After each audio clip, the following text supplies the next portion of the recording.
one interesting thing that I found from Last Fight to Abuja was the classic feel it had to it. I think, if I remember correctly, the ratio of the film was, the classic ratio, I think 2.2 ratio 3.5.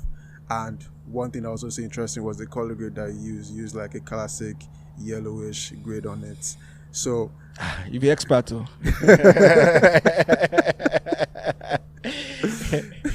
So the question I have for you, because earlier in the interview you mentioned that you also edit as well as, you taught yourself film, you taught yourself script writing, you taught yourself all these things, and then editing as well. And people really underestimate how much of a film is basically in editing. So first of all, I would like for you to, at least in your own words, elaborate the importance of having a great edit. And then secondly, how does color grading in particular, affect your vision as opposed to what the audience is going to see? So editing, I think the industry needs to recalibrate the value given to different roles in the industry, because editing should be up there with the directors. Yeah. Really. Because the film is cut in the studio. It's made in post. The editor is the only person that has the ability, the tools, and the capability to make corrections in the story, in the script, with the acting, with the cinematography, with the directing, and it's the last stop of the storytelling. Storytelling is in 3 phases: the script, the production, and edit. And it's actually the most important part of the storytelling, because that is where everything comes together. But unfortunately, because of the hierarchy in the industry in terms of Hollywood, editors are seen as people that you lock away in a dark room and they do their thing and the director will take credit for everything. I don't think so.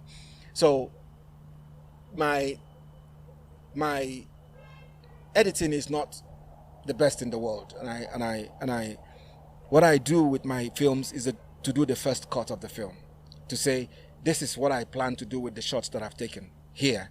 You guys make it better. Having said that, I have completely edited films.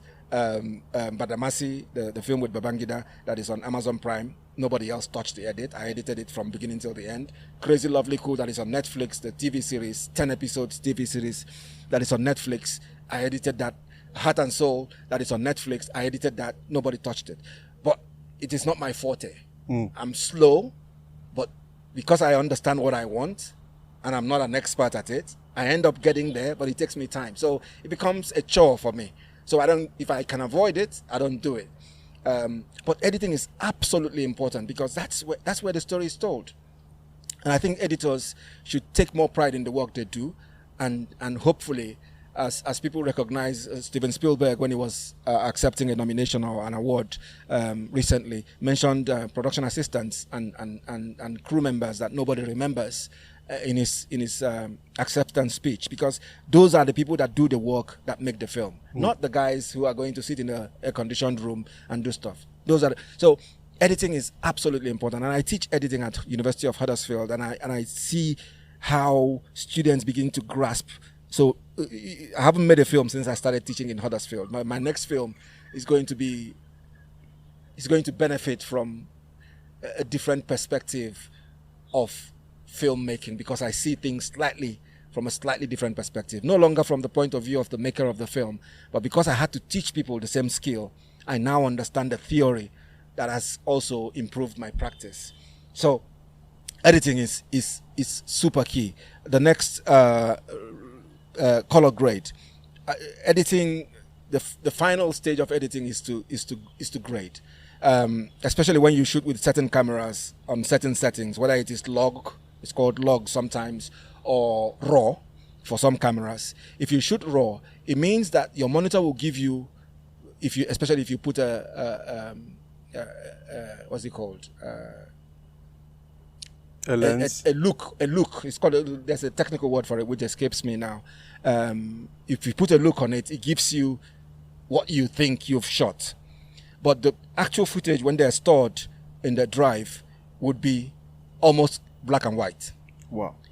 So what you have to do is when you finish your editing, you cut it as almost black and white. But when you finish, you do what is called a color grade, and there are two types of color grades.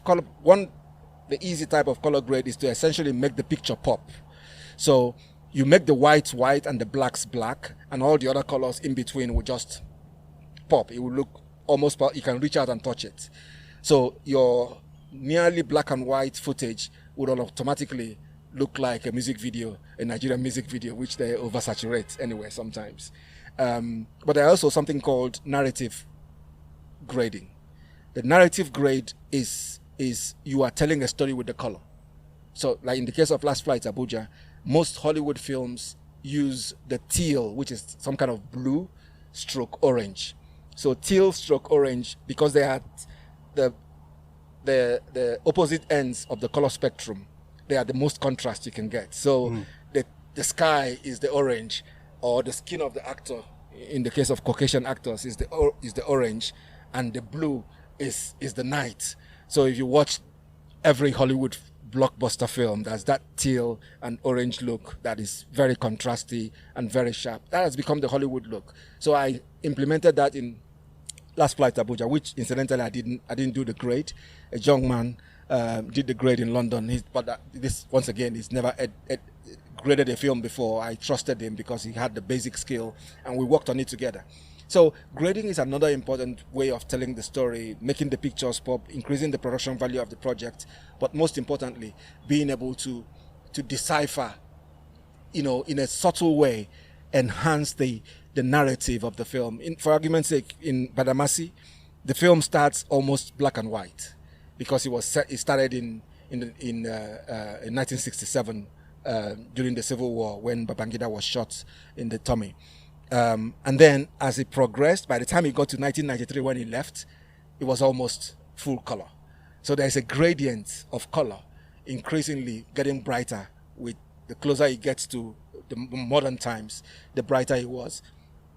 And that was deliberate, So grading is every tool in the hands of an editor is to enhance the story. Whether, sound design, which is something that I've become very obsessed with, which is why Blackmail was nominated for sound design at the present AMVCAs, and music. I have a composer in America who I've never met before who works on my films. He was also nominated.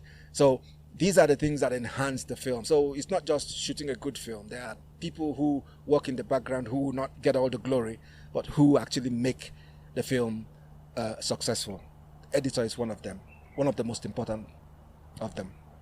Yeah, I agree with you in particular about the sound design, because even for me, like, I think, first of all, I don't really watch a lot of Nigerian movies.